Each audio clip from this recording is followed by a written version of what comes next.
सभी को जय सिया राम, हर हर महादेव। आज का हमारा जो टॉपिक है वह बालाजी से दूध कैसे मिलते हैं, बालाजी महाराज से दूध कैसे प्राप्त करें। तो चलिए शुरू करते हैं। जय सिया राम। तो सबसे पहला टॉपिक ये रहता है कि बालाजी के दूध कैसे बनते हैं। जो व्यक्ति अपने पूरे जीवन में बालाजी महाराज की भक्ति करता है, उनकी सेवा करता है, उनका पूजा पाठ करता है, मंत्र जाप करता है और मरने के उपरांत वह बालाजी महाराज की शरण में चला जाता है, मरने के उपरांत वह शक्ति रूपेण बन जाता है और वह दूत महाराज की श्रेणी में आ जाता है।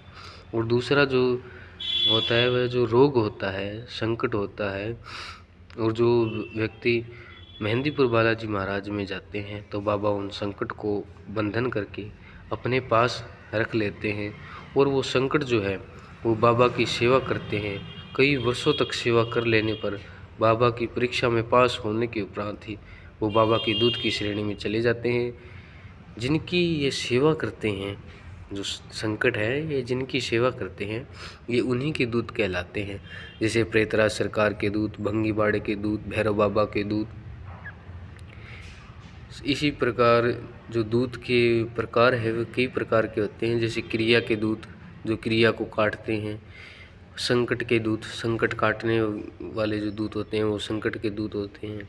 पेशी के दूत जो बंद पड़ी हुई पेशी, जो कोई पेशी मुंह नहीं खोलती या फिर दबी हुई है, तो पेशी के दूत है उस पेशी को शरीर पे लाते हैं, मुंह खुलवाते हैं, वचन करवाते हैं। एक होते हैं बालाजी महाराज के दूत। ये विशेष कृपा जो बालाजी महाराज की मिलती है, तो ये बालाजी महाराज दूत महाराज अपने व्यक्ति को, अपने भक्त को आशीर्वाद के रूप में प्रदान करते हैं। बालाजी महाराज ये दूत हर प्रकार से अपने भक्त की रक्षा करते हैं। जब जब भी बाबा का जो भक्त है वो विपदा में पड़ता है या किसी प्रकार का कोई संकट उसके जीवन में आने वाला होता है, क्रिया आने वाली होती है, कोई संकट आने वाला होता है, तो ये बाबा के दूत तत्क्षण वहाँ उपस्थित हो जाते हैं और अपने जो भक्त है उसको अनुभूति करा देते हैं भी ये संकट आने वाला है, ये क्रिया आने वाली है। तो भक्त को पहले ही बतला देते हैं, या तो मुख से बोल के या फिर उसको किसी न किसी माध्यम से उनको अवगत करा देते हैं भी आपको ये समस्या का सामना करना पड़ सकता है। तो अब आइए चलते हैं कि ये बालाजी महाराज की जो दूत है वो कैसे प्राप्त करें। जिस भक्त की, जिस व्यक्ति की भावना अच्छी होती है, सच्ची होती है, उन्हीं को बालाजी महाराज की कृपा दूत के रूप में अवश्य प्राप्त होती है। इनको प्राप्त करने के लिए विशेष ज़्यादा कुछ आपको कार्य करना नहीं होता है। आपको आपके नित्य क्रम में जो है वह सबसे पहला कार्य आपको ये करना है कि आपका जो नित्य क्रम है उसमें हनुमान जो चालीसा का जो पाठ है उसको ज़्यादा महत्व देना है आपको।